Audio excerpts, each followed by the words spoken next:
adding new pages here. So everyone edits their main design here, and I think it's often overlooked that on the bottom, you can add new pages. So I can add different designs on the bottom if you wanted to, or just add a new page. So if I add a new page, it'll basically copy the background and the aspect ratio of the first one.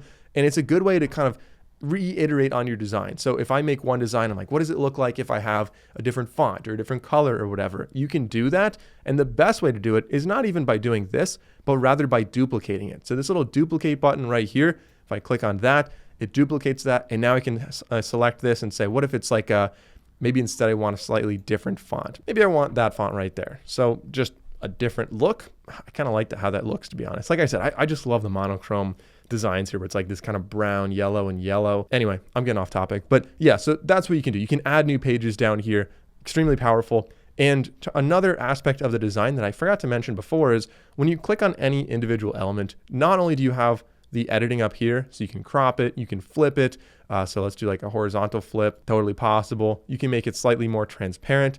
So if you wanted to blend in with the background and have something on top of it, maybe we have it like this and it's just like, in the background of the whole thing. That's something you could do. And you can also lock it in place. So I know I talked about these a little bit earlier, the settings up there, but I didn't talk about these down here. So you're able to lock it in place so that if you're editing everything else, moving it around, you won't be able to move this around anymore because, you locked it in place. To unlock it, you just click on the little lock button and now you're ready to go. You can delete it by clicking the trash can. And the Ask Canva thing is sort of like, it's an AI chatbot in here. Again, I don't use the AI all that much, but it can be kind of helpful. If you click on it, you can ask Canva for suggestions. You can change the style of it. So let's say change style, make the honey purple. It just takes a little while to do this, and it does treat it as a comment. So I guess that moves into number 6 on this list. I don't know if I'm counting that right, but I think we're at number 6 is managing comments. So you're able to share, collaborate, and comment on Canva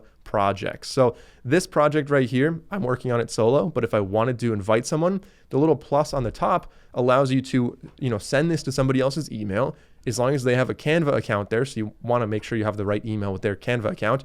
You can share with them and you can choose permissions. So are they going to be, allowed to invite other people and stuff like that?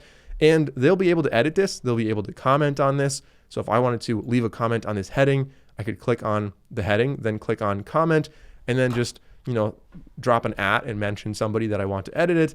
I could, add an emoji or whatever, but let's just say change the text, and I could post that comment. Now let's go back here and see if Canva, okay, so Canva did change this. It didn't change it as I would have. So if I select this, I can change all the colors of it. It just had a totally different design that was AI generated. If I click on plus, you'll see it drops it in here. It actually even like cropped it out a little bit strangely. That's why I don't really use it that much. I would rather do the editing myself. Now, talking about the color, if I did want to change this is really cool with Canva as well. A lot of the design elements that you choose on the left side here, so maybe like these grapes or maybe anything else like that, you can change how they look. You don't need to accept them for the color that they already are. So like this one's really good as well. A good example, if you click on it, see how this is all like that brown color? I can just edit this. And again, choose a document color. So it could be our brown that actually matches the font up there. This could also be our brown that matches the font. And if I wanted to, I can click on this and we have a bunch of different colors. You can see 4 across the top here.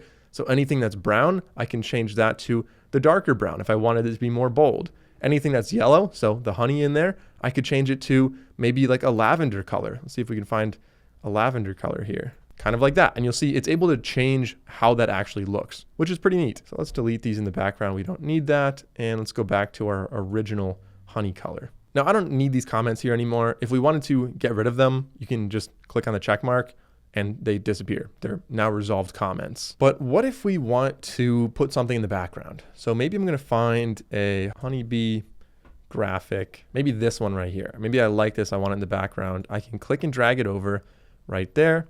I can make it larger like this, and I can change the color. You guys remember how to do that. So let's go with maybe this color, fairly similar to the background color, but I don't want it on the top there. How do you move this to the background? Well, as you see, when you click on it, you have this menu pop up. We can click on position, and this allows us to rearrange how this is. The layers can be any order you want. So I could send this to the very back.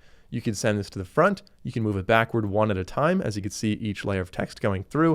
I'm going to put this all the way in the back. I'm not saying I love this design, but it's something that you can do. And we can also rotate this like that. So maybe it's going to be placed somewhere around there. And an easier way to kind of rearrange all the layers, if you're like, all right, I really want this text to be behind that one thing, and maybe you can't even click on it. Like maybe once you have all these other things, it's hard to click on that in the background.